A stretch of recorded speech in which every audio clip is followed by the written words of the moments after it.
As we move into the fall season, it's time for Autumn, the third in Vivaldi's set of four violin concertos known as the Four Seasons. In this BCO Sundays at 3 video, violinist Audrey Wright takes on the extremely virtuosic challenges of this work, and she wins, and so do we all. Once again hosting is Baltimore Chamber Orchestra's superb assistant conductor, Rebecca Smithorn. Welcome back. In our last video, we talked about Vivaldi as the red-haired priest who taught and composed for the Ospedale della Pietà, Venice's remarkable orphanage that gave abandoned girls a world-class musical education. Now let's talk a little more about Vivaldi's life and personality. Unfortunately, we don't have the same kind of rich collections of letters and documents for Vivaldi that we do for composers like Bach or Handel. And that's partly because his life and music were almost totally forgotten until the beginning of the 20th century. And we'll talk more about that next time. But from what we do have, we can piece together a rough portrait of who Vivaldi was. So we know, for example, that he had a dry sense of humor. Vivaldi spent a lot of time in opera houses, and in the 18th century in particular, singers had a reputation for demanding that composers change their arias or write new ones altogether to show off their particular talents.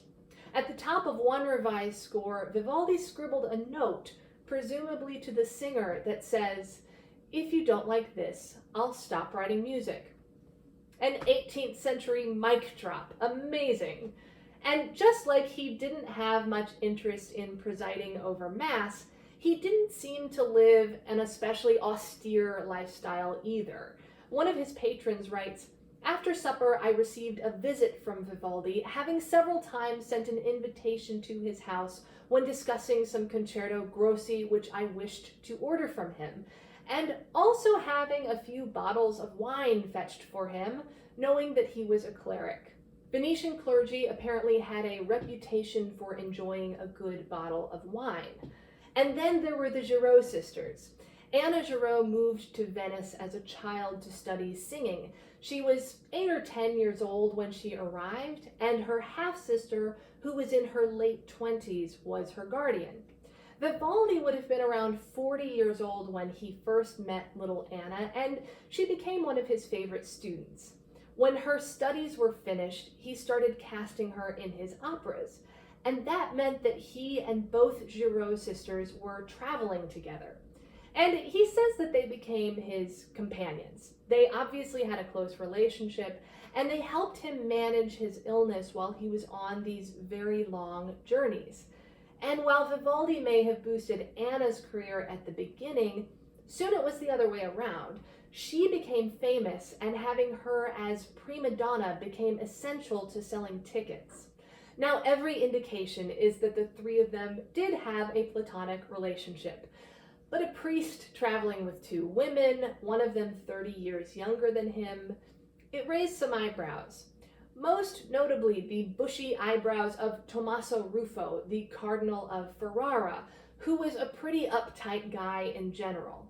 In 1737, about 20 years after The Four Seasons was written, Vivaldi planned to stage some new operas in the city of Ferrara.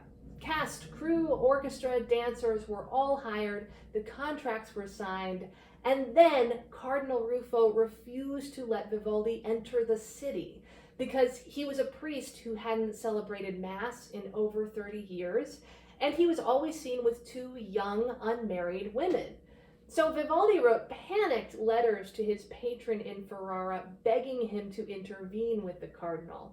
And he defends himself and the Giraud sisters in every way imaginable. He tells us how often they go to church, how many cities they've been to without scandal, that they live in separate houses, which, by the way, are very, very, very far away from each other. And it's in these letters that we actually learn the most about his illness, which we now know to be asthma, because he describes in great detail how that's the reason he no longer celebrates Mass. He even name drops, telling his patron that he corresponds with 9 princes and has performed for the Pope. But this is all way too messy for his noble friend, who essentially tells him, "Not my problem, man." So Vivaldi had to cancel the show, and this was a major financial and professional setback that he didn't totally recover from. At the same time, had Vivaldi lived his life as a model member of the clergy, we might not have the kind of vivid scenes and clever humor in the Autumn Concerto that we're exploring today.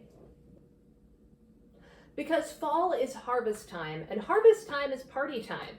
We start the concerto with our peasants dancing and singing in celebration.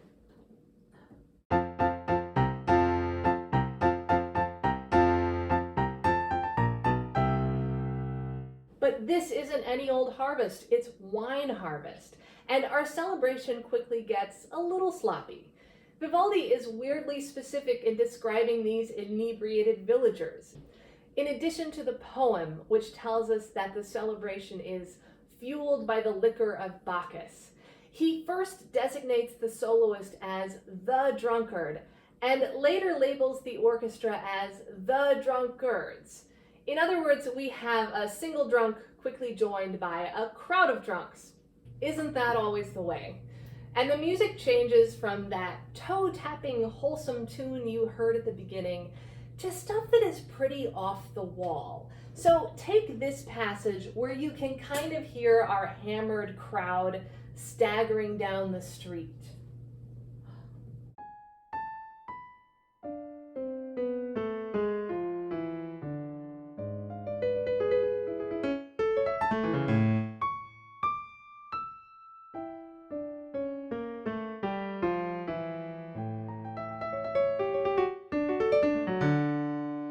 Go home, Vivaldi, you're drunk. And then, go figure, our partiers fall asleep. In the second movement, Vivaldi calls them the sleeping drunkards. Now, all of the slow movements in the Four Seasons are about somebody resting. Vivaldi kind of sticks with the formula that way. But this is by far the most motionless of all the slow movements. The whole thing is just a series of long, sustained chords. And they're pretty crunchy chords. So, just as a refresher, this is a major chord. And this is a minor chord. And those are your basic musical building blocks. But what we hear in the dreams of our drunken dancers is a whole lot of this.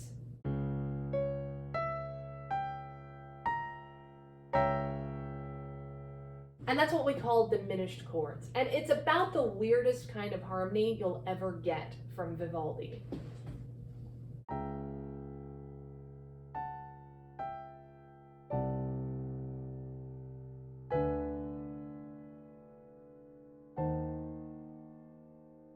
I think this may be the only time a composer has ever set a hangover for orchestra, so it's a very special moment.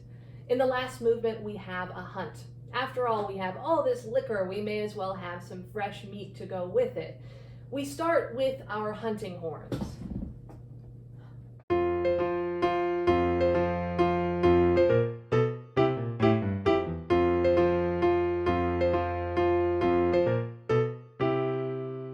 Now, there are no actual horn players in the orchestra for the Four Seasons. It's all strings. But we talked in spring about how the most ancient instruments, like a hunting horn, have a limited set of pitches that they can play.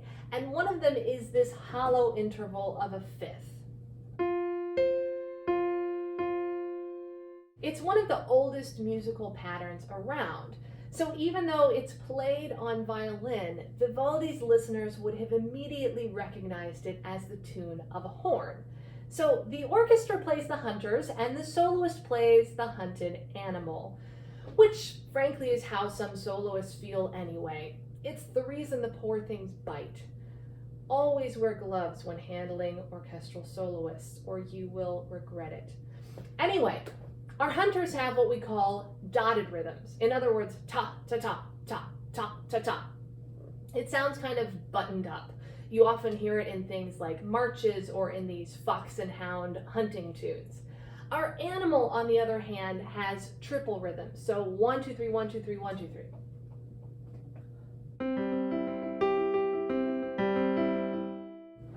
Triple rhythms always tell us something is a little more organic, a little closer to the earth, whether it's peasants or an animal running through the woods. And sadly, our little animal loses this chase.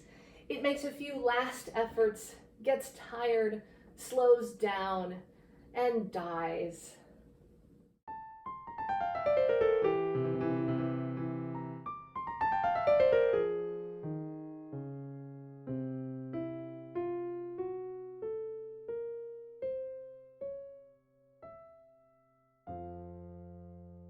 Bad news for Bambi, good news for the hunters. And they play one last round of their hunting tune to bring the feast of fall to a close. Fall is the most fun of all of Vivaldi's seasons. It celebrates good food, good company, and above all, good wine. So if you really want to get in the spirit of this concert, you see what I did there? Go pour yourself a glass or three and enjoy this lively performance by Audrey, Wright, and Baltimore Chamber Orchestra.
Thanks for joining us today. In our next video, we'll explore our last concerto, Vivaldi's Icy, Lonely Winter. So mark your calendars for Sunday, October 25th at 3 p.m., and we'll see you there.